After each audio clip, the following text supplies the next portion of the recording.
Alrighty, here we go to start off day number 2. So, as with yesterday, we're going to start off with bicep curls. I don't think I'm going to be describing literally everything that I'm doing. I think it's going to be pretty obvious if you watch these day after day, or maybe even just bits and pieces, that this routine is basically going to stay the same probably forever until you stop doing it. So it's going to be in the same order of the bicep curls, the reverse curls, the side curls, the chest fly, the shoulder press, front raises, wrist twists, wrist rotations, reverse, wrist rotations, the 2 lunge punches, push-ups, band push-ups, sit-ups, squats, and side bends. So it's going to be the same literally every day. So I think instead of, again, explaining all the exercises and stuff, I'm just going to give you my observations of how I felt or how I feel from day to day, any soreness, technique tips, and other things like that. So with the curls, again, because it's such a light weight, I'm really just focusing on squeezing the handles of the dumbbells. And I think just by clenching my hands enough, I feel it in my biceps a little more. The first day was just really a trial run for all these exercises. So I think maybe after day, maybe 3 or 4, I don't know, I might develop a better mind-muscle connection to see where I'm at with each of these exercises. Since you're not really changing weights, it's kind of hard to gauge how well you're doing other than just how you're feeling throughout the reps that you're doing, and then just comparing it day to day. I would say, in a way, this type of working out is somewhat intense. Not really physically, again, because I'm only moving 2.3, 2.4 pounds in my hands. The intensity of focus that you need to have is something that I'm not really used to. When you stick with rep ranges from 5 to 12, like probably most people are using, unless you're doing maximal strength and sub 5 reps, it's pretty easy to, I guess, let the weight do the work for you, if that makes sense. For example, if you're doing squats and you're doing a heavy enough set that you struggle in the last few reps, whether you leave one in the tank or you don't, you definitely feel your body working purely because it has to. It has to move the weight, or else you're not going to complete your rep. Versus this, where the weight is so light that I can easily just jerk the weight, or essentially non-existent weight, around. And for example, right now I'm doing these reverse curls. I could just whip 25, well, I guess in this case 27 of them out like it's nothing. But at that point, it's really not even exercise. The whole point of exercise is to actually use the muscle in a way that, it's tearing itself apart and it rebuilds. So here you have to intentionally really focus on squeezing and contracting whatever muscles you're using for any given exercise. And in that way, it's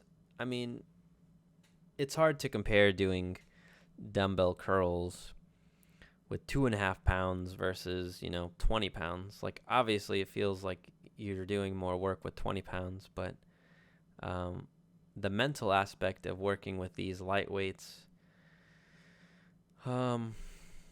is just different. Physically, it's not difficult. It's only difficult through the mental challenge of having to squeeze each muscle through the entire range of motion. And in the first few exercises, really it feels just like my forearms are getting the biggest pump, and they're working the hardest because I'm having to squeeze the handle. And that was actually intentional, because if I had gone with a smaller diameter dumbbell handle, something, like the conventional 1 inch or 3/4 inch, I think, then there's so little to squeeze onto. I feel like that it's harder to really focus and squeeze on that muscle. Like I think it would require more mental focus. So the thicker handles kind of make it easier. Just in general, when you're using thicker handles, you can use less weight and still feel like you're doing more work. So these handles were designed for me to get the maximum potential that I could. And when you look at old pictures of the Bronze Era strongman, you notice that a lot of their dumbbells and some barbells are very thick. Like they can't wrap their hands all the way around and have their fingers touch their palms. So that idea struck a chord with me, and it stuck with me to try to emulate that in these light dumbbell exercises. And I imagine once I move up to higher weights, then the effects will become even more apparent. But I don't know. Time will tell on that one. So, as you can probably see on my face, in some of the reps, I'm really able to squeeze and just give as much effort as I can. I will say, when you're doing this,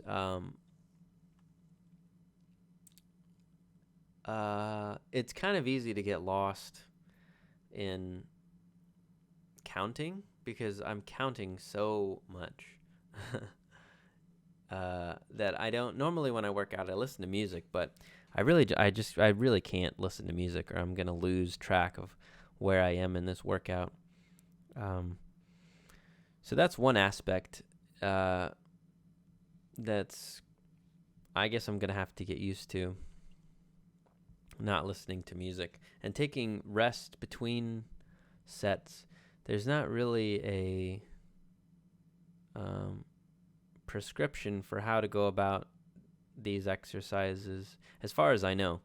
The book that I'm reading, Strength and How to Obtain It, by Eugen Sandow, he really just lists the exercises, gives an explanation on how to do them, and there's some pictures showing how to do it. But other than that, there's really not a guideline on how much rest you should take in between each of the exercises, if any. There's not really a time frame for how long these workouts should be. Obviously, they're going to get longer because you're adding more and more reps to multiple different exercises every day.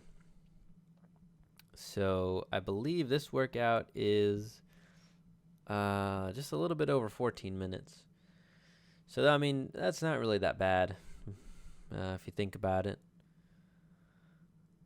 So I imagine after, I don't know, day 15, I mean, we could possibly be pushing 20 minutes, 25 minutes of continuous activity.